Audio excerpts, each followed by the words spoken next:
Thank you very much, Mr. Niederhauser. I appreciate the introduction. It's great to be with you. And it is actually heartening to see that someone of your stature, knowledge, and experience has been appointed to this state homelessness coordinator position, signaling to all of us the importance of this issue for the governor and the legislature. I think that's a great start on an initiative, and it needs that kind of support to move forward. So it's a pleasure to meet you, and I look forward to working with you and being of any assistance to the state that I can be. Thank you very much. Good morning, everyone, and it's wonderful to be invited back. I'm honored to be back. I've been to Utah several times.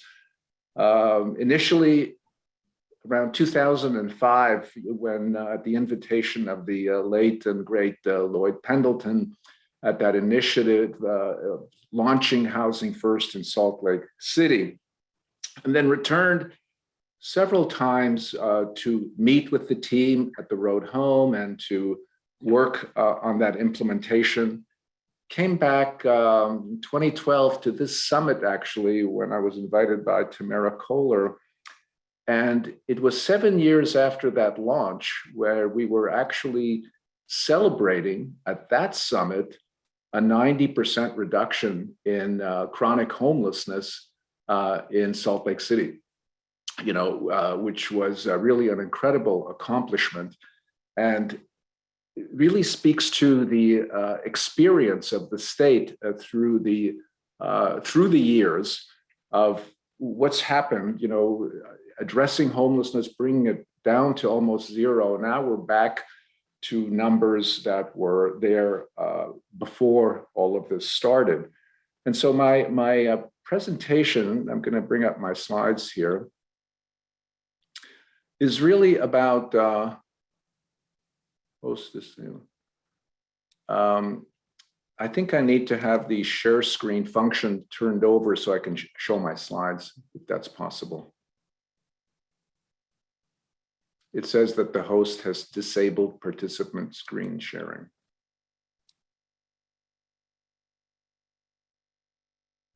Sorry about that, Sam. I'm working on it right now. Okay, thank you. Well, what you'll see when I have these things up is what I'm hoping to do in the next hour is to really talk about some of the experiences, the lessons learned, and to reflect on. Oh, here we go. Reflect on what's been learned, what the evidence has shown, because there's been a lot of knowledge, in the time that we've been working on this, and also where do we go from here? I believe this may be the one. Okay, let me. Is that slide showing, or is that the right view? Yes. Yes. Okay. So you see the slide. Okay. Okay. Yeah, it's just so you know, it's not on the presenter view. Okay, so let me see if I can get that fixed.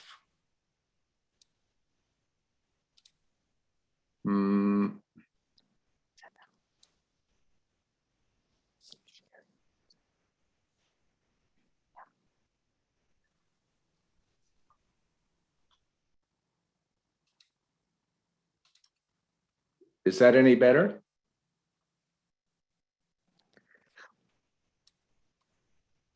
I mean, we can definitely see it. It's just we can also see the notes section. Okay, let me see if I can. I'm sorry, I don't really know exactly why that. Okay, stop share for a second. Let me go here.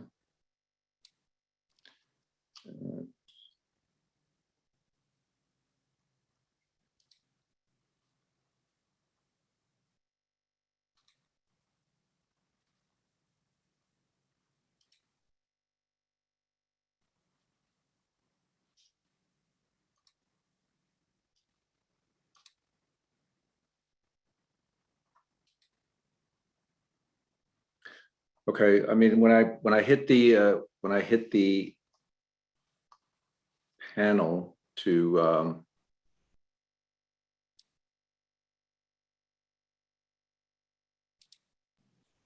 is that better? You stopped sharing your screen. Oh, I'm so sorry. Nope, that's okay. And even if it ends up being in the presenter view, we can still see it. So Yeah, of course. Okay.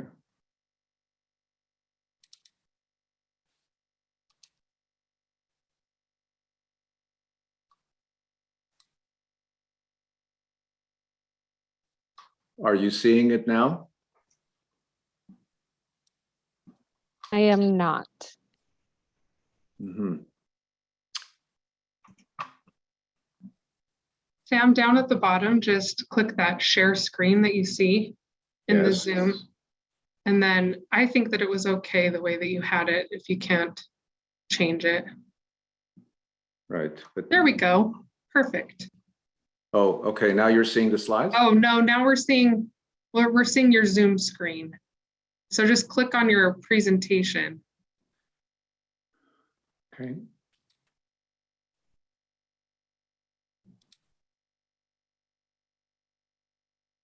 Yep. You see it now? Yep, we see it. And if on your presentation, click the presenter mode, it should be down at the bottom. Yeah. And That'll that's work. what this is what comes up. I'm sorry. That's all right. That'll work. Yeah. All right. So that's the outline. And I want to talk about just many things have changed, but some things have remained the same.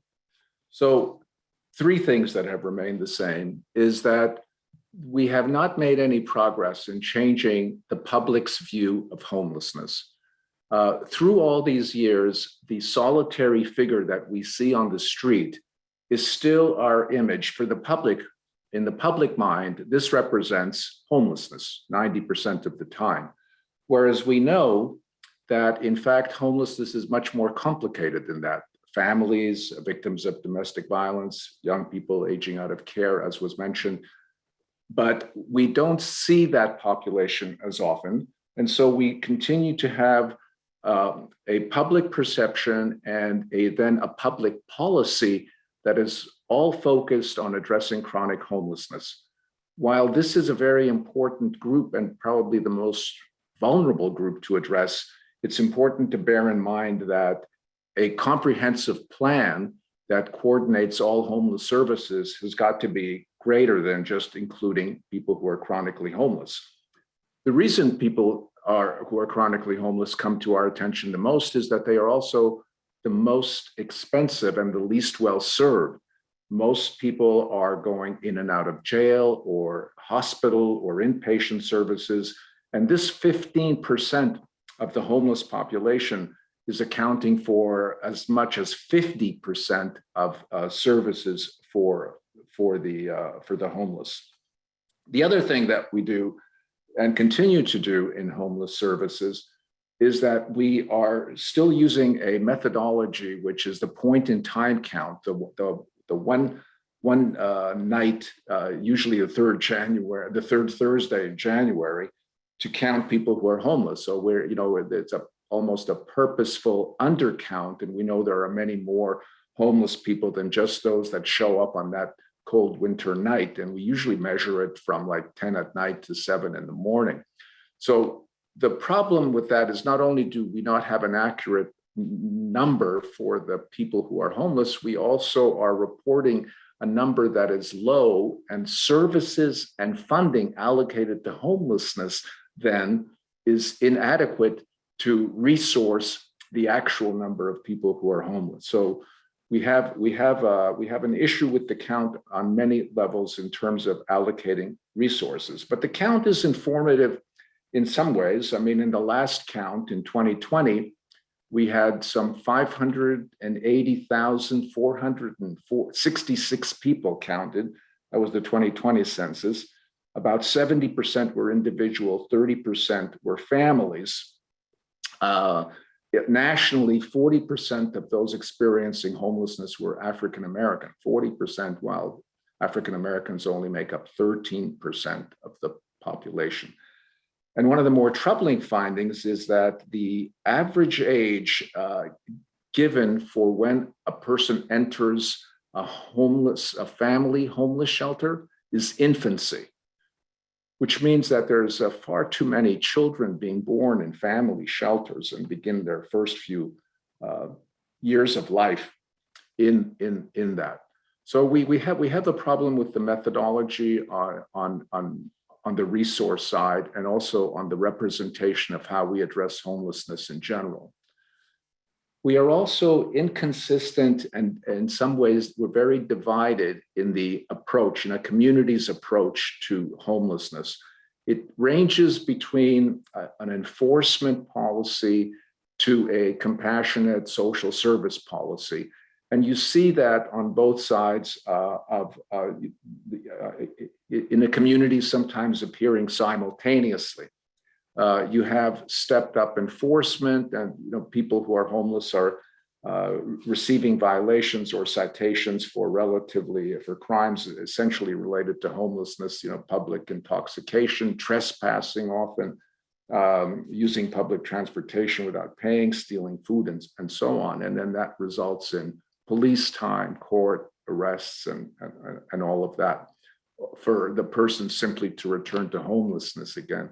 Also on the kind of not user-friendly is this urban architecture, hostile urban architecture, which is more and more an effort to keep people out of downtown or other public areas. Like you see these benches that you can't allow the person to lie down, or spikes along a building, or other ways that the architecture has been designed not to make public space comfortable for people. So we have those two divided approaches, and when you have that kind of division, it's hard to make a consensus and move in a particular direction consistently and over a sustained period of time, which is what is needed to address issues like homelessness. I mean, we've learned a lot, even in this pandemic, in that some of the states that are divided about the approach to the CDC mandates on mask wearing. When there's no consensus in a state, like notably Florida and Texas most recently, the ways that a public health issue is being addressed is really having poor results. People are getting sicker and dying in those states more than in states where there's a consistency in approach. And with these large social issues like homelessness, like addressing a public health pandemic, the unification of approach and the consistency of approach is hugely important to achieving positive results. Another persistent problem and division in our field is the treatment first versus housing first approach. That continues in the business. I think that housing first introduced about a decade after treatment first, and they've been operating kind of parallel in most places. And there's still substantial investment in treatment first models, still the predominant approach, I would say.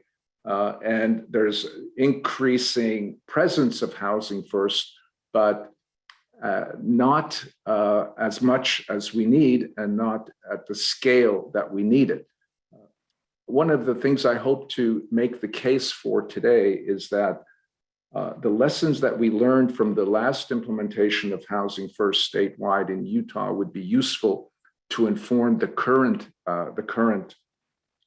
implementation and coordination. And I'll try and outline some of the reasons in which that might be possible.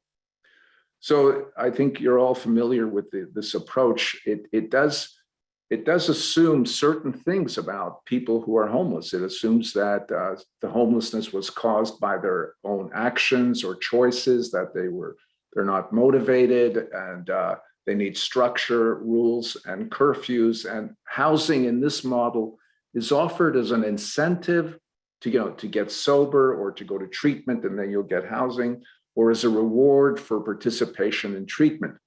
And so it does require that a person address these very substantial clinical challenges while they're homeless. And we've seen from the research that while that works for some people, it leaves a great number out. And so we developed the Housing First approach to address that group of people that were not able to or willing to try to go up the stairs one more time. Well, here's the thing that's probably, and this debate, by the way, housing first or treatment first, really came to quite a controversial point of contention during the last federal administration, where both HUD and the United States Interagency Council for the Homeless were arguing for a return to the staircase model. Ben Carson and Robert Marbut were talking about housing forth, dealing with the root causes, as if the root causes were mental illness and addiction. But if root causes were mental illness and addiction, just from a very practical perspective, we would have many, many people on the street, because mental illness and addiction is much broader than just for those people who are on the street. In the population, we have many people with mental illness and struggling with addiction, but they have families and resources, they have jobs, they have other supports. So there's no direct correlation between having a mental illness or struggling with addiction and being homeless. Being homeless is about poverty, and often the people who are poor don't have the connection or resources. They have additional challenges, but it's not a root cause of homelessness. Also, homelessness, is only something we've had in America for the last 30 years, since the early 1980s. And mental illness and addiction was here from the beginning of time, really. People started living in groups and documenting it. So it was a shock and a wake-up call to somehow the evidence for one approach doesn't matter. Like it was political will that was driving an ideological perspective rather than based on the science. And I want to review the science so that we're all clear about what really makes sense, and what direction to go. Because if we don't base it on something that's more empirical, then we're going to be debating and not moving forward. My hope is to make a presentation that will bring us to a consensus about this. Okay, the first thing about Housing First is that it's not actually about housing. Okay, Housing First is not actually about housing. It's about how we treat people. It's about, it came out of a psychological approach called psych rehab. And it really changes the dynamic of the social service mindset to the provider being the expert, to the client being the expert of their experience and being completely included in the participation of any plan that is about them. One of the consumer movement mantras was nothing about us without us. If you are a group of case managers or clinicians making a plan about a client, that client should be in the room participating in their plan about their life. So it really was that shift to include people at the table if we're going to make plans for their life. See them, treat them respectfully. We treat them as having opinions about what matters to them most, that they know their own priorities. And our function then is not to prescribe and lead, but to facilitate and support that plan.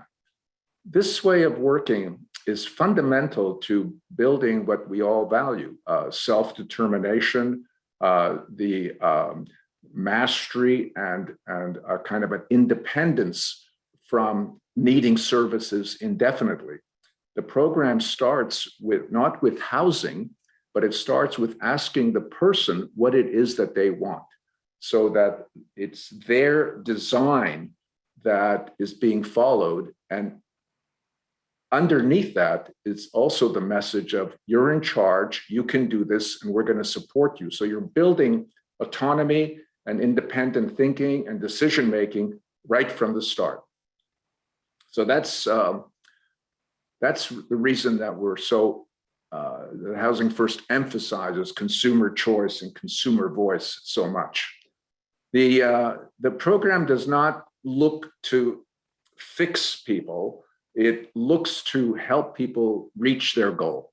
Okay, so what happened when we took this psychiatric rehabilitation approach to the streets, it was evident right away that the person wanted a place to live.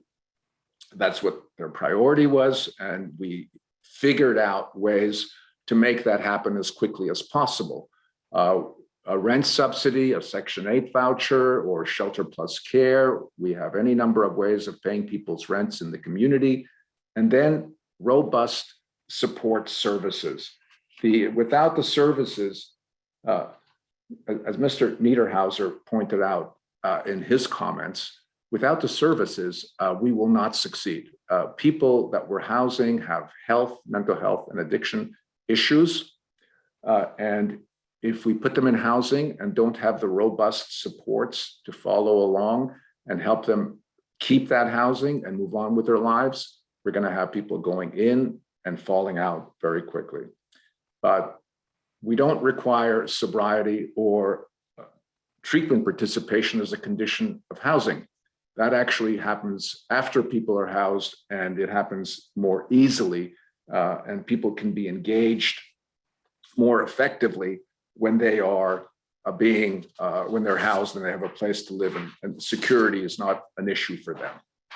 So the program is very well documented. There's manuals, there's videos about how it works, and I know there's people on the call maybe have not heard. I'm going to just take a few minutes to describe its actual operation, just so that we're all on the same page, because one of the things that's happened with Housing First being a kind of a popular phrase and used widely, now even HUD in their applications at the continuum of care requires the applicant to say, will you use Housing First?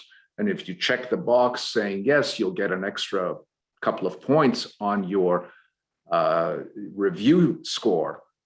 But that doesn't actually mean that you're doing Housing First, or there's no follow-up to see if it's being done. So lots and lots of programs are saying they're doing Housing First, but it's not clear how many are actually doing the program. So I want to just outline it for you just to make sure we're on the same page about Housing First is about the way you treat people. It's a consumer, person-centered approach to housing and services, A. And that is defined by inviting the person to make choice about their priorities, separating housing from services, matching the needs that they have with providing the services that match those needs, and a recovery focus. I'll just say a couple of things about each of them very quickly. The program does have requirements. It's not like a laissez-faire program where you come into housing and do what you want. You have to meet the terms and conditions of a standard lease like everybody else. Most of the housing that Housing First provides is a scattered site rented from community landlords, but it can also be in a single site building where there are a number of units. I mean, many of the units in that initial Salt Lake City program, the conversion of that Holiday Inn hotel to studios and one bedrooms for individuals and families, for examples, a harm reduction approach to permanent supportive housing, is also a viable model for that. It depends on the community's sense of, where you can build housing, where you can locate housing, and the renting among the community in the affordable housing range, which is of course a diminishing number, but large enough to house the small group that's chronically homeless. And most of my comments here are, if we're going to prioritize an approach to ending homelessness, let's start with the chronically homeless and build up from there, because that'll both take care of the people who are most vulnerable, taking up most of the system resources, and also we'll have learned to work together as a team, and we can address the other populations going forward. It has to be a multi-year plan staged in a way that builds on the lessons learned from housing the previous group. So yes, the terms and conditions of a standard lease and a home visit is mandatory. HUD has got this wrong both times. Once there's no treatment in housing first, and you have to have treatment in housing first. It's neither. The truth is, you don't have to be in treatment to have housing first, meaning you don't have to see a psychiatrist or participate in a drug rehabilitation program, but you must agree to a home visit. It's not housing only, it's housing first, but not housing only. So the person visits, and the visit is about a well-being, a wellness check, how are they doing? And then engaging in treatment conversation or employment conversation or family unification or participation back in the community, where someone who's been outside, exiled in plain sight in that community is now a member of that same community. All of that takes an artful and persistent and kind approach to re-engage people to move forward in their lives. That's the goal that they have for themselves, and the one that we want to support. The relationship with the person is important. These programs that are designed to go from coordinated entry to outreach to coordinated entry to referral to someone, a housing specialist, and then another case manager. The multiple handoffs, people get lost, and we're not interchangeable, and neither are the people's feelings about how they're being treated. It's best to design programs that have continuity of care from street outreach right into housing and beyond, because the relationship builds on itself. It takes a while to get to know people, and knowing people is the best way to understand what their priorities and problems are, so you can address them. So it matters. The relationship matters. In fact, it's the glue that brings people across these different services. You can't ship people. It's not FedEx. So that's one of the more challenging. These are some of the challenges that Housing First programs, even when they're done well, face. One of the challenges is this idea of you don't have to be in treatment, but you have to have a home visit. And also that it's the person's choice. So you often have situations where the person is housed and like, I'm fine, I don't need anything else, I'm okay, I feel safe. And that they're still struggling, they're still not well. And so the question is, how do you continue to actively engage a person when they feel like they've already reached a place of comfort? And that is a skill set I think that we need to think about and develop in terms of our clinical ability to engage those that don't feel the need, and also to encourage them to think about a life beyond just safety and security. We want to go beyond maintenance. Housing stability is great, but it's not the end of the road. It's the beginning of another journey. And we want to convey that to people. And at times we have to work harder to let them know that there's more in life that's possible than just having this place. And that is the relationship, and that is part of the work of us carrying the hope until they feel it themselves. The other part about this relationship with the client is that the program commits to the client, not the housing unit, right? The housing unit is just one of the services we offer, like transportation, treatment, and benefits, housing. So some people might lose an apartment or might be evicted, but they don't lose the case management support. Those are separate things. You lose the unit, you might get, you have to go to the hospital, you might relapse, you might go to treatment, you might get arrested. There's disruptions in stays, but there's no disruption in the continuity of support. We will follow and visit people in the hospital, in jail, or wherever they are, and get them back into housing. So it allows for that continuity of treatment through disruption. And sometimes, a good number of people, 20%, 30%, may need that second apartment to learn how to manage the visiting with friends and managing really what a good tenancy is about. It's a harm reduction approach. There's a great learning that happens with loss. There's a lot of shame and difficulty in just accepting that failure and encouraging the person to try again in another place. But having that continuity makes that possible. Another thing that Housing First programs, because they're usually a rent supplement and case management services only, is that we need a different function. Sometimes it's in the form of a fully dedicated staff person. Sometimes it's just like part of the job description, depending on the size of the program. But we need someone that will help the client navigate the real estate market and rent a place. If you don't have a single site building where people are referred to, this is the Housing First program, but you're actually shopping for an apartment. Someone who has been homeless for a while and doesn't look that well is not going to be a prime candidate for landlords to choose. We need to represent our clients to landlords, assure landlords that their rent will be paid because there's a voucher or a other rent stipend involved, and that's a huge comfort to landlords. They don't have to worry about where the rent is coming from on the first of the month. And also that we represent to the landlord that we're there to help this person. And if there's any issue with this tenancy, we will be there, respond to the landlord needs. That's part of building a landlord and community network that's going to be viable and have us succeed in expanding that landlord network. We need to be there and provide the kind of support.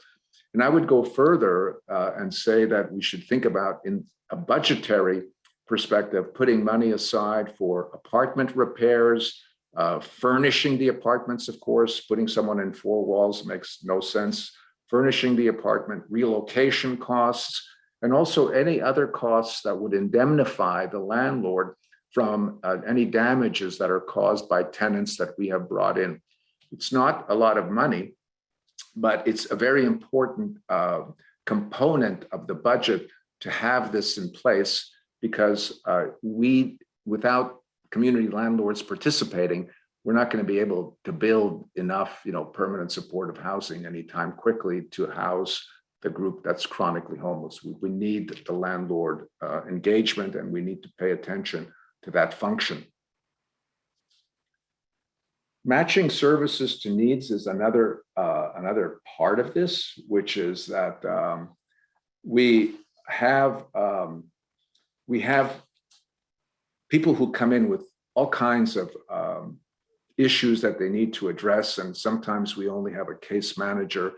And I think it's important to communicate to the person that we may not be able to directly help them with everything they need, but that we will work with other agencies. And this is where you need the collaborative approach of multiple agencies in the community working together in a very flexible way to accommodate and welcome clients that they're not used to working with, so that we can provide and support the client in all of the needs that they want.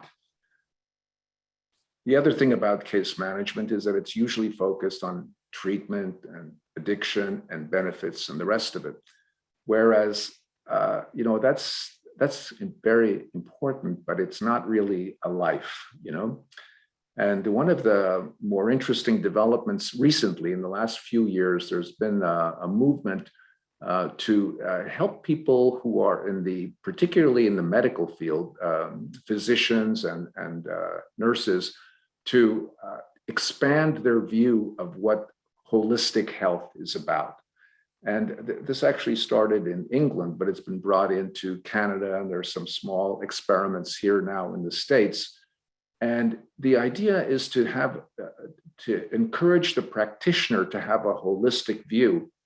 And what they started to encourage is to have the medical personnel write prescriptions to the person for things like arts and cultural activities, green space and gardening, how to get advice about budgeting, physical activity, leisure activity, joining a library, learning or continuing their education, volunteering, making sure their entitlements are in place, reconnecting with family and building new relationships, getting a job, if they have any legal issues to attend.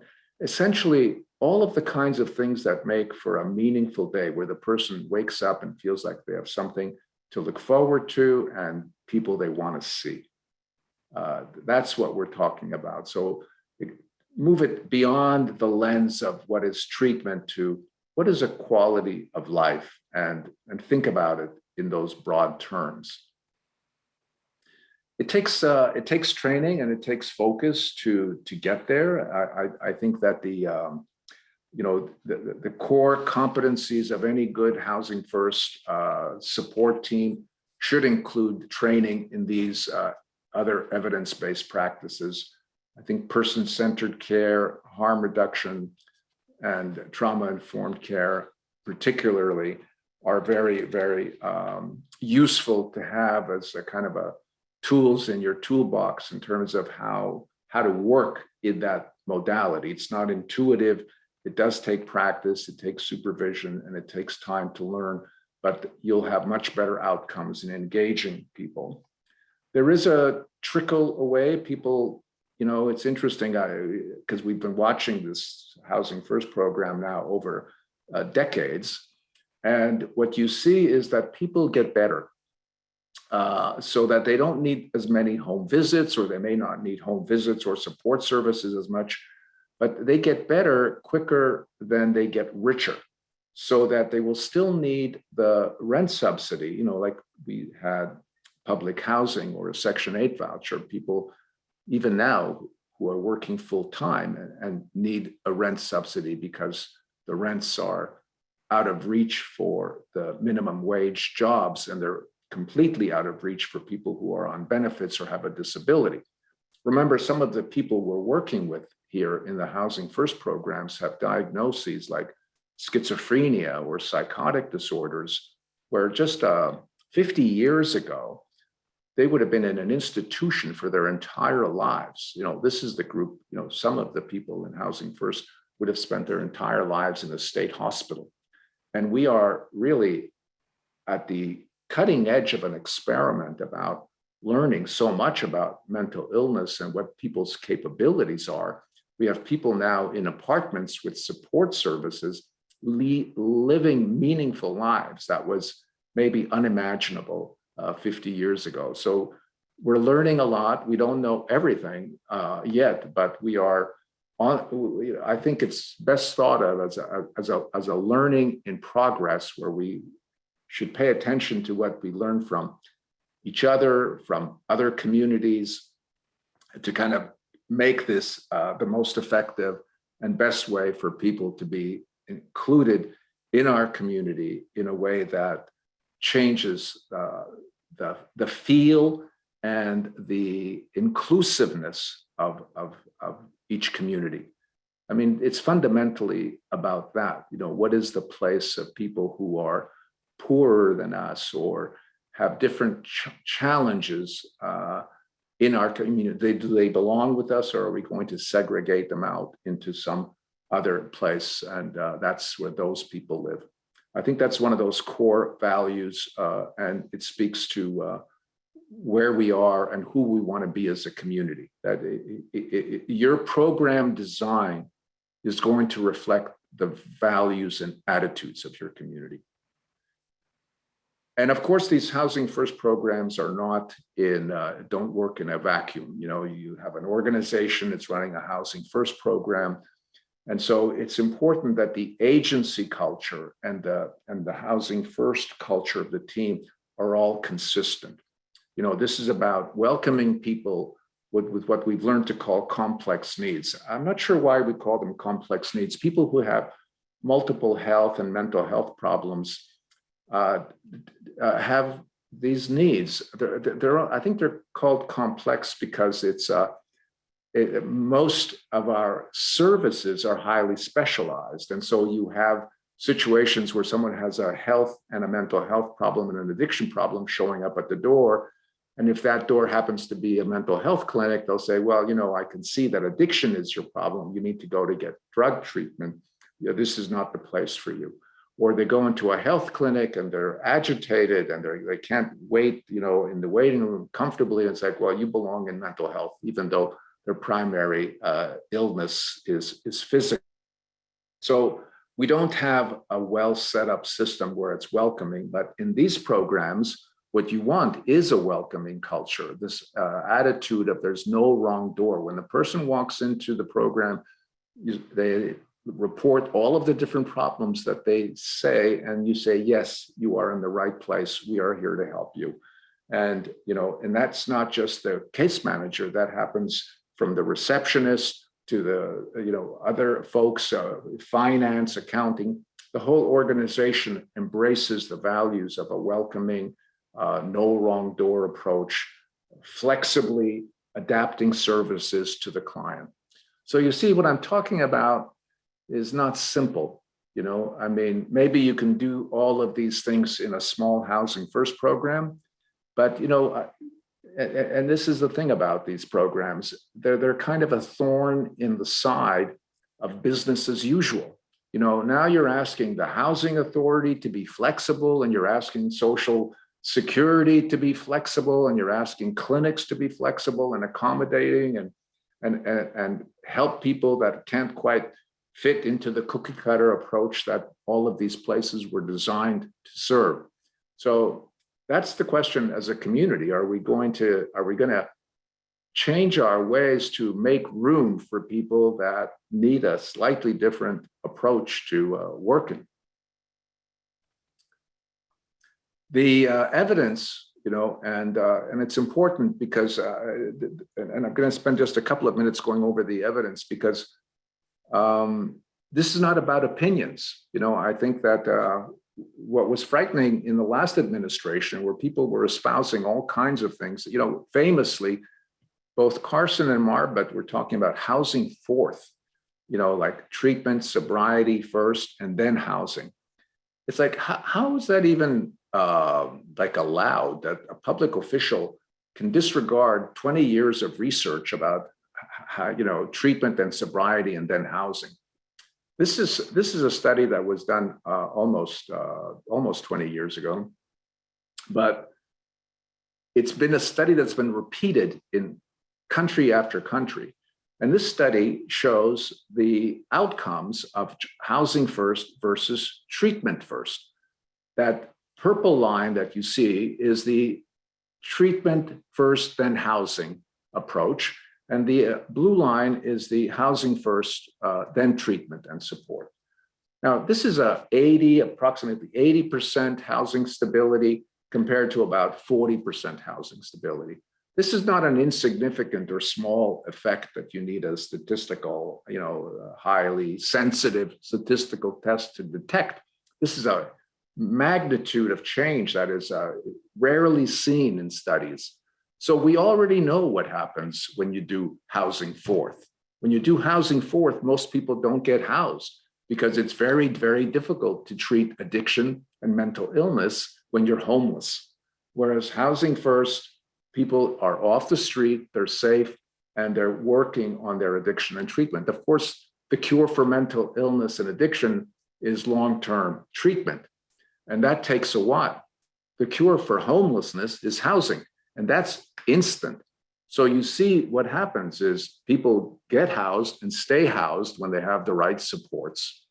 And so I was befuddled and quite frustrated to hear housing forth, like why would that be an option? Why would we want to go back to 40% success when we know we have a tried and tested intervention?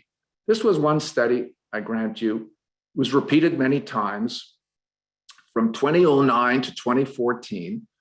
It was a study this is a study that was done in Canada, and they spent $110 million on this. They paid for the housing, and they paid for the robust support services, and they paid for the research. And what you see in the 5 cities across Canada where this was done, and by the way, all of these are randomized controlled trials.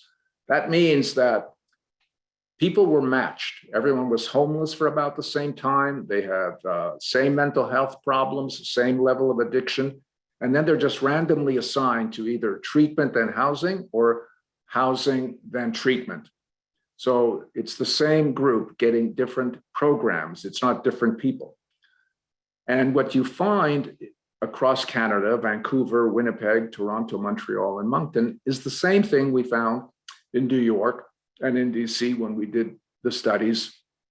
80%, housing stability compared to about 40% throughout, right? The Canadians had 2,000 people across these 5 cities that were randomly assigned. And they did many. There's, if you look at the left-hand corner there, it says Mental Health Commission of Canada. And the project is called At Home Chez Soi, 2019 to 2014. There are over, if you go to that website, Mental Health Commission of Canada /At Home Chez Soi, you will see there are approximately 100 papers written about the quality of life changes, the quantitative results, and there's a bunch of cost studies, notably one by several by Eric Latimer out of McGill in Montreal, where they looked at, well, this was a huge investment by the government to kind of see if this thing would work and is it effective. And what they found on the cost studies was interesting because they had so many people. There's, I'll tell you, 40 cost studies done across the United States. They're typically pre and post, and they typically use a high utilization group, and they show that people who get housing and supports save a lot of money, anywhere between $50,000 to $100,000 a year saved on acute care services, cost offsets by providing housing. Now, this study was interesting because it had people that were frequent users, and they showed the same pattern of results, but they also had people that had not engaged in services at all. They were under the bridge or in encampments and no touching services. So for that group, the cost of engagement of services and providing houses went up. But overall, for the 2,000 people, the thing was essentially a wash. There was a slight saving on the government side when you included everybody, high users and not, that the cost of housing a person is no more expensive than the cost of leaving them homeless. Often, it's a little cheaper. So that's a huge lesson in terms of policy and funding and everything else. Probably one of the most effective programs we have on a Housing First across the United States is the Veterans Program, the HUD-VASH program. This is a map that comes up if you go to the United States Interagencycouncil.gov website. It says, ending homelessness, and you click on that, and this map looks much nicer than the slide. Shows you, the stars show you all of the different cities where homelessness was ended for veterans. They have these cities, 82 cities today and counting, have ended veterans homelessness by using a housing first approach in their HUD-VASH program.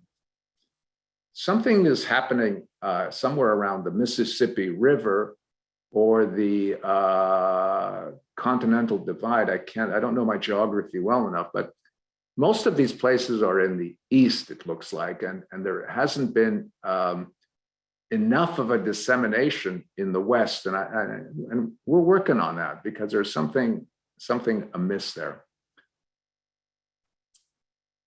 There was a review by the CDC of 26 randomized controlled trials, and it showed the same thing: 88% decrease in homelessness, improvements in housing stability, 37%. So this was a review of all of the studies by the CDC. This just came out in September, October 2020. But there's other studies. There's studies in England, and there's studies in Scotland. They generally conclude, this is a review of the European studies, and this is something that Ligia Teixeira at the Homeless Impact writes. She concludes that the overwhelming message in the report about the outcomes in the UK and Scotland is that, quote, this intervention that suits stakeholders at every level, and importantly, most participants interviewed were highly satisfied. Above all, it offers great promise that Housing First could be the best evidence-informed intervention in our efforts to end homelessness for good. So that's from an independent researcher. Here's some nuanced things that happen in a community when you introduce Housing First. This is the Pine Street Shelter in Boston, very, very well known in the community. And this is a poor slide, but I'll tell you what it says.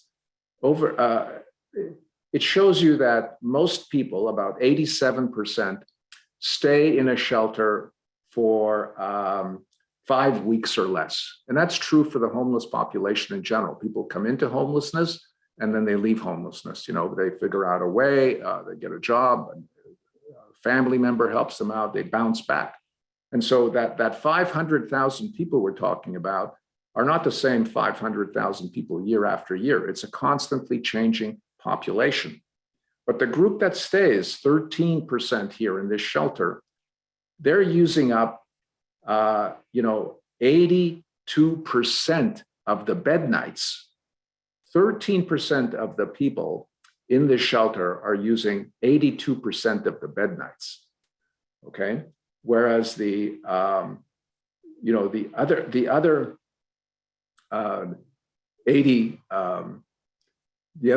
87% are using only 18% of the bed nights. What that means in terms of like systemically, take like the Road Home shelter or any of the shelters locally, if you're able to move people who are chronically homeless out of the shelter, you would be able to expand shelter capacity without having to build a whole lot more shelters. So in the Pine Street Inn example, if people were staying at that shelter, it's a 30-bed shelter, can serve 548 people if people are staying 20 nights.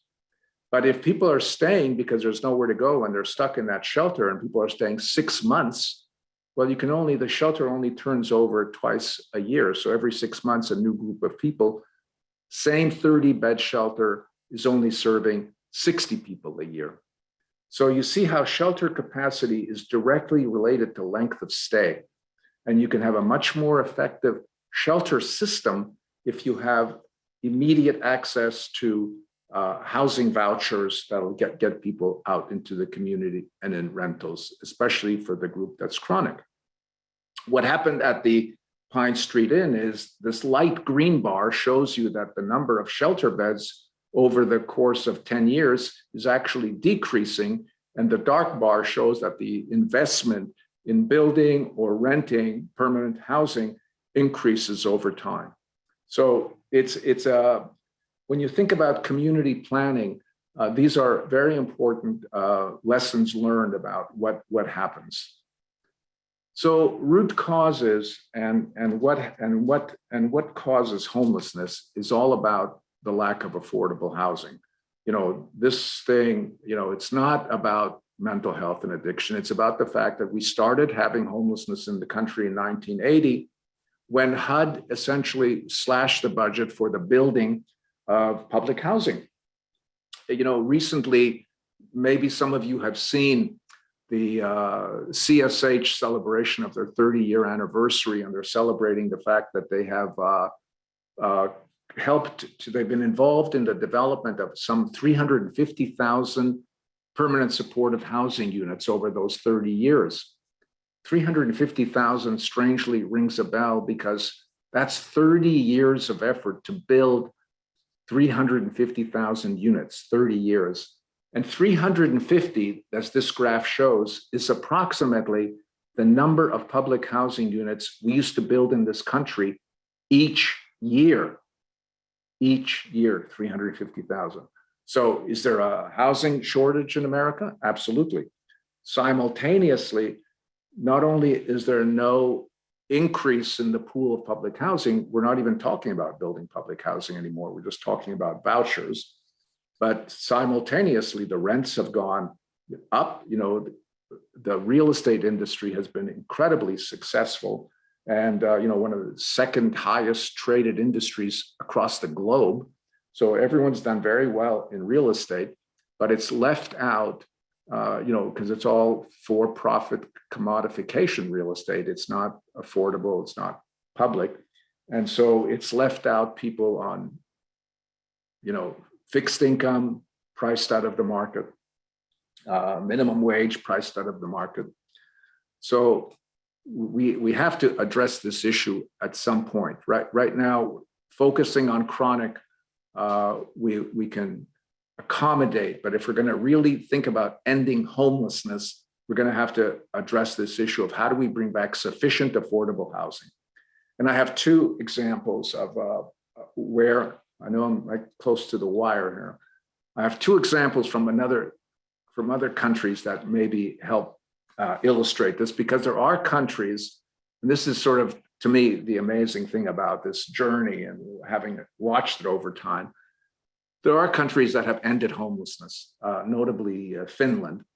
And there's a paper by Owen O'Sullivan describing this, 10-year plans to end homelessness in Ireland and in Finland. He chose those two because they had similar populations, similar geographic, small countries.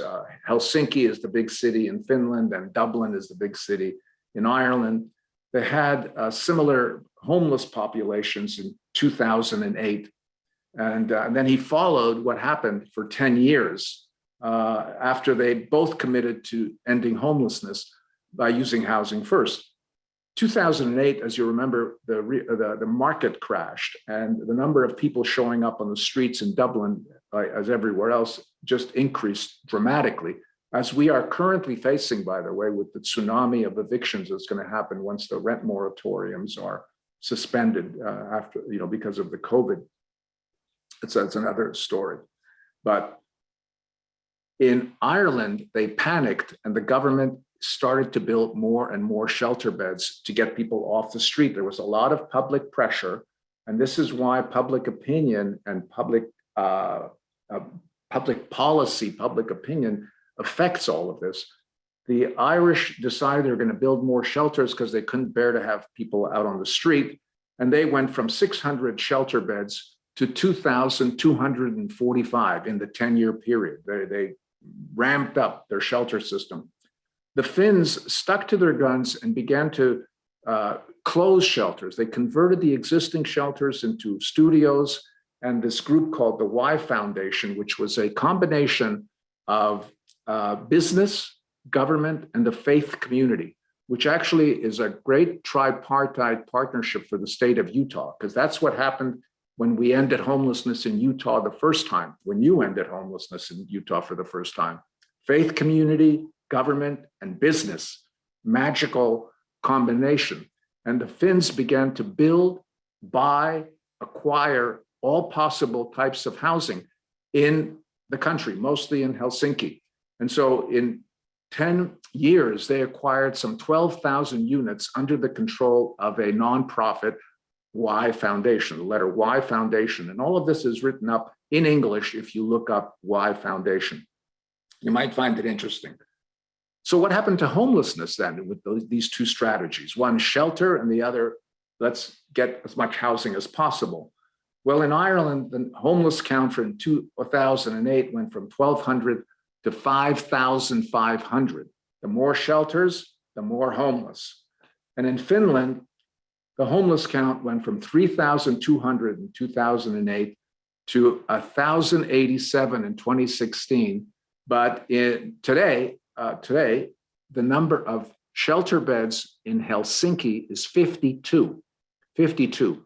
The number of permanent housing units available for people who are homeless to get out of the shelter quickly is 15,000. Okay, so I know they're different countries, but the lesson is there.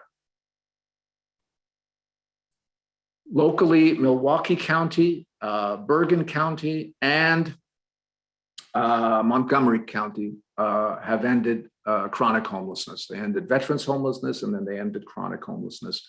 And they did it in exactly the way that that we were talking about at the beginning. You know, if you go back to Mr. Niederhauser's comments about the collaboration, that's how these counties have ended chronic homelessness. They have a housing authority issuing vouchers, outreach directly to the housing authority. You know, the coordinated entry system is not fueled by the VI SPDAT. We've learned something about that. It's a biased tool. It's not reliable or valid, and it's a prejudice against women and African-American women in particular. It underscores them. So we've gotten rid of that, but you can have a coordinated entry system based on real data, frequency of hospital use, arrests, you know, actual data rather than a quick checklist. And that worked well for them.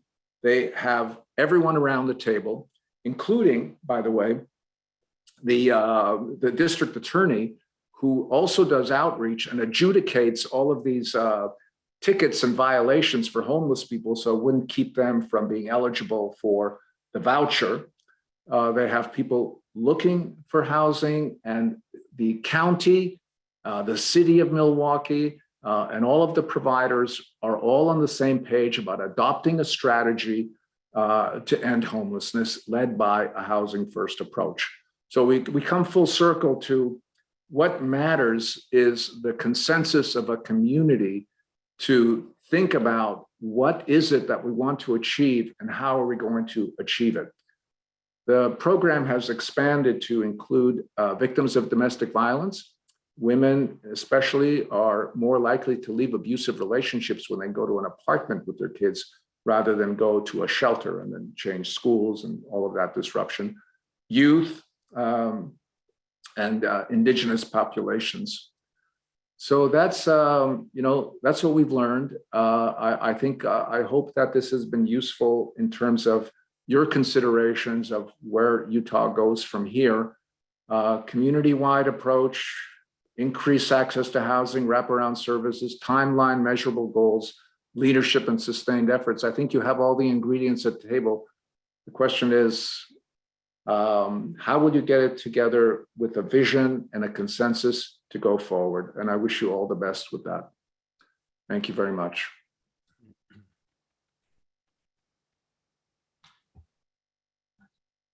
Thank you, Doctor. We appreciate your presentation today. Awesome. We have some time now for some Q&A, and I'm going to let Stephanie guide us through that. I noticed there was some questions in the chat. Stephanie, do you want to? Wayne, this is Trisha Davis. And so I'll be guiding us through this. Oh, Trisha is. Okay, yeah, great. Quick change, sorry about that. So Dr. Sembraris, thank you so much for being here. We've just enjoyed having conversations with you in this planning and really appreciate your insight. The first question is, preventing homelessness is also a focus for many. We've seen some of the problems with sober transitional homes. A shared housing formula leveraging accreditation for higher quality options for homelessness seems to be gaining traction and is successful in Washington, for example. Can you comment on these programs for recovery, transitioning from prison, veterans, and special needs groups? Yes. The most important thing that we can offer someone who's homeless is a place to live. And so the more options that we have in our offerings, the more likely we'll succeed. It's not unusual for people to be offered housing and then choose to want to go to treatment before they go into housing because they want to be in a stable place and have a new, fresh start. So that's important. I think that the idea of people leaving prison, one of the partners around that table in the community planning has to be corrections. There are very good programs, for example, where corrections is actually putting in their budget money for housing and supports, essentially a housing first approach that corrections is paying for because they don't want people who are constantly returning to their jail or prison because of crimes of poverty. So there are resources and housing options, and certainly for the veterans, there's a robust HUD-VASH program, and the ability to offer someone a place of their own, a recovery house, a shared housing with other veterans, all of those things, the more options we have to offer, the more likely we're going to find the match for that person's needs. So I think, I guess I would, I don't think of an encampment as housing. I don't think of like a tiny shed as housing. I mean, it has to be, let's just get the definition right. Housing has to be actual housing where the person is a tenant and has a lease and has tenant rights and has to pay the rent. Like when we're talking about housing, we're talking about actual housing. Thank you. The next question is, how long or often will individuals receive personalized support and home visits throughout their housing journey? Oh, for how long? Well, it's very much a person-centered program. And so some people, both the duration and the intensity of services varies over time, so that some people may need a lot of services, typically in the beginning, and there's this whole intervention about a critical time intervention, which really speaks to the fact that if you're running a housing first program, you should expect to visit people a lot in the beginning, and then it tapers down, and then people may have a crisis, and then you have to ramp that up again. So there's a modulation of intensity, and the duration absolutely depends on how well the person is doing and how quickly they get there, so that you can be dropping off the intensity over time until eventually you get to the point where it's agreed the person has their own provider in the community, they no longer need the home visit, and there's a graduation from services.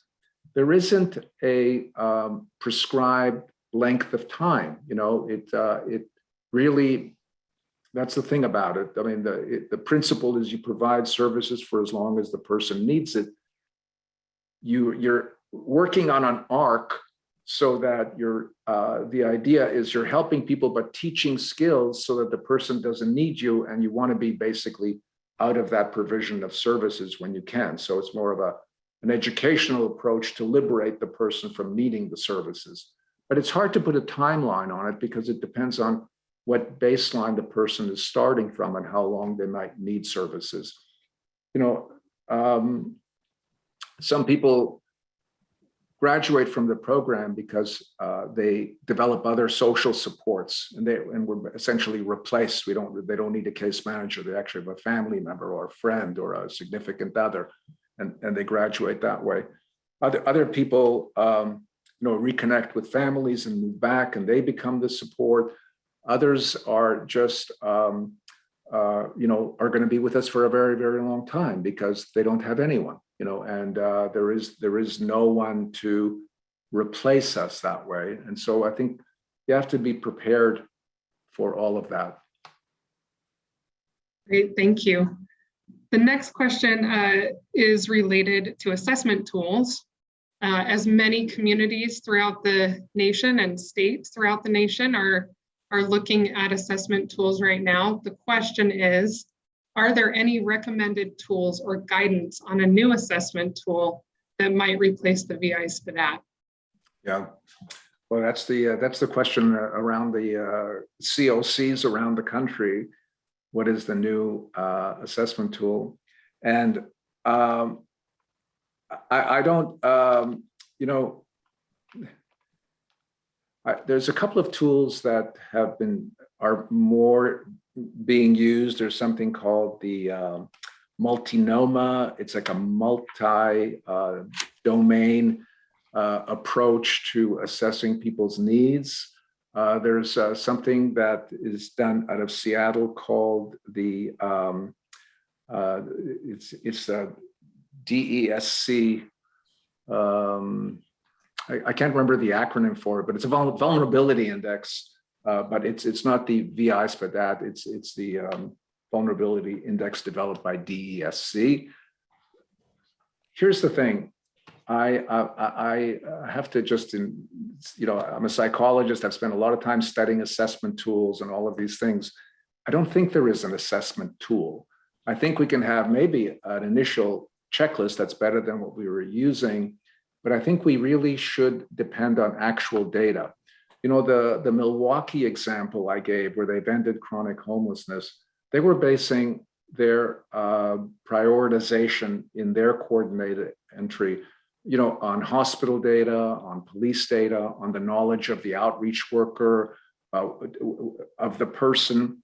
So I guess I would, maybe that seems a little bit more time consuming, but I think if you want to get it right, it would be best to use actual data than a quick checklist that's done in the field, at some point in time. Great, thank you. The next question is, what does it mean when you say Utah did at one point almost eliminate chronic homelessness? And can you walk us through your best understanding of how we got back to where we are today? Oh, thank you. I was meaning to actually address that, so I really appreciate that question. The way we got to zero was there was an enormous amount. There was an enormous investment of resources. There was two, at least that I was aware of, a 75-unit building for singles. There was the motel conversion. There was lots of subsidy. There was a commitment by the shelter to bring people that had been chronically in the shelter into housing units. There was a momentum, and there were enormous resources committed at that time. And as the resources ramped up, the numbers went down. It was magical. It was just the way it ought to be. That's, the consensus was huge. I mean, Lloyd Pendleton was leading it, but, everybody, governor, mayor, faith community, business community, everybody was on board, providers. So 90% reduction.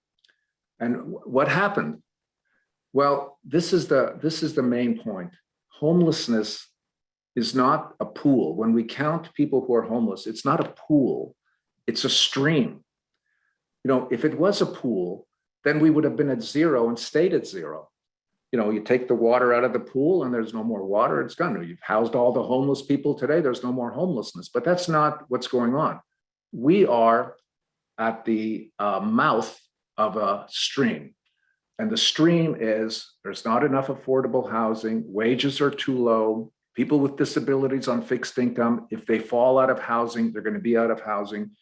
We have, the commodification of real estate, all of that systemically, structurally is creating homelessness much faster than we can end it. We're down here at the mouth bailing people out of homelessness.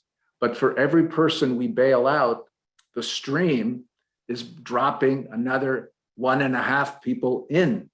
So we have not reached a point where we have enough outgoing services to accommodate people coming in. That's why I brought up the example of Finland, because it shows that when they ramped up and they had 15,000 units, and this is not, they only had 3,000 homeless people, right? 15,000 units. Why? Because it's mixed income housing, so that they bought these buildings, they had people paying full rent, they had people on subsidy, they had, and then in a 15,000 unit, there's lots of turnover at any one time. So that they had so much on the housing side that as people fell into homelessness, somebody dies that was supporting someone, a fire, or lose a job, all the same reasons people will get homeless, but they were homeless for like a very short time, in that they only needed 52 beds because they knew they could exit. So it's not a pool, it's a stream. And what we learned from the Utah experiment in very vivid ways is that you can actually empty the pool, but it's not a pool. The pool is just the end of this stream. And unless we go upstream and prevent and address the affordability issues, the income issues, we will continue to have homelessness, and we will be in the homeless businesses and having these summits forever. Thank you. So we have just a few more minutes, but I want to get a couple more questions in here. There's a lot of great questions we're not going to be able to get to, but so first, what would you, and I'm going to change this question just a little bit, but just to our person who posted, what would you propose for clients living in shelters, I'm going to add, or unsheltered homelessness, that do not want to engage in finding housing themselves or engage in services? Yeah, that's exactly who we want to work with. I mean, remember, this is not about housing. I tried to communicate that. Housing first is about people first. So it doesn't matter that they don't want to engage in housing. It matters that we engage them at all. Like, what is it that they want? And what are they about? So it's really, that's the challenge. I mean, everyone has a story, why they got there, how they got there, why they feel hopeless to change it. But it doesn't have to result in housing right away. It really has to be an engagement right away. And then as you get to know people, I guess I do start from the very strong belief and experience that everybody wants to be doing better than being on the street. I take that as a matter of faith, that people want to do better. And so the question is, how do we find that kindling, that spark to ignite for them? How is it that your life can be better? It may not be about housing initially, it might be about something else. But the important thing is the engagement. So if you have, and if you're working with someone that's being, not interested in housing, doesn't want to engage, I think that's a great challenge. I think that's you're working with exactly the right person. That's who we want to engage. We want to help everyone. There's a place for everyone at the table. And I would persist and continue and visit back and bring sandwiches and, find out if they, what their favorite food is and what they like to talk about and build from there. It's not, this is about people changing huge attitudes, beliefs, paranoias, suspicions, disasters, shame. It's a lot of trauma, and a lot of trauma, and a lot of trauma. And that leads to a lot of, distrust and reluctance to engage. So don't think it's, we're going to go and we're going to say, here's housing and people are going to take it. That does happen, actually, surprisingly frequently. But when we find someone not interested in that, that's where we can actually develop some better skills. I love it. Thank you so much. We are out of time, but Dr. Semberis, I just appreciate you being here so much. Big thank you from the Office of Homeless Services. I wish you could hear the massive applause that's happening right now. Maybe someday when we're back in person, we'll have you here again. Well, thank you so much for inviting me. It's always a pleasure to visit again. I hope it is in person one day. Yeah. Thank you. And I'll turn the time back over to Wayne really quick for some housekeeping.